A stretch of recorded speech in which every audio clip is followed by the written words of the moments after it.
Hello guys, my name is Juan. I am going to be your trainer today and I am going to teach you a little bit about overdraft fees. As you know, we work for a beautiful bank that is Pittsburgh National Corporation, right? And as at any bank, so we have fees. But we are gonna clarify something about the overdraft fees today, right? What are the most common overdraft fees that we have with PNC? So first of all, we have two. One is the overdraft fee for not sufficient funds, and the other one is the return item fee. So for any one of those overdraft fees, so the bank is gonna charge our customers $36, right? For each time they overdraft the account, or for each time that they try to make a transaction, like an ACH transaction or a check. If they attempt to do the transaction and they don't have sufficient balance to cover it, and if the overdraft protection is not activated on the account, the customer is going to receive a return item fee that is the same as the not sufficient funds fee, that is the same as $36, okay?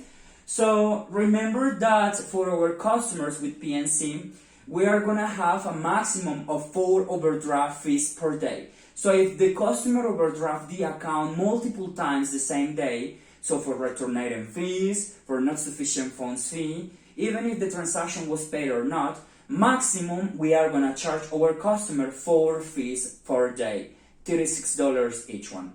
Remember also that if our customer continues negative for more than 5 business days, after the 6 business days, so the customer is going to continue receiving a $7 fee per day for up to maximum 14 days. If the customer had negative the account for more than 14 days, what is going to happen is that the bank is going to charge $7 fee for each day if they don't have the low cash mode activated. And then, so if after the 14 days the negative balance is not covered by our customer, so probably the bank can probably close the account.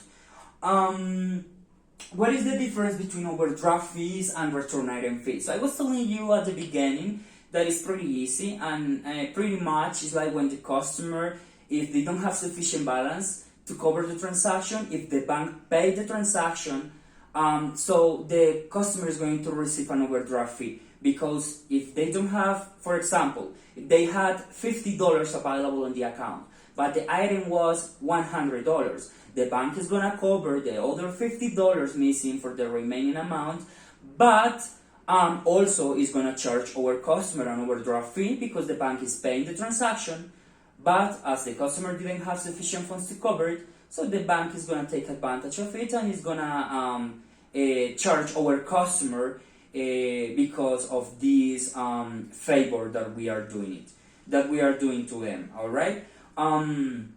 The return item fee is basically whenever the customer wants to make a transaction using a check, ACH transaction, as he was selling, but they don't have sufficient funds to cover it, but also they don't have the overdraft protection active, and they don't have nothing like low cash mode active. So in that way, so the bank is going to penalize our customer because they are attempting to make a transaction and they don't have sufficient funds to cover it. Basically, that is pretty much that what I'm going to say about overdraft fees. I hope that this is going to work for you a lot, this kind of information. But yeah, take into account that those are the most common one that we have with PNC. Thank you very much for watching.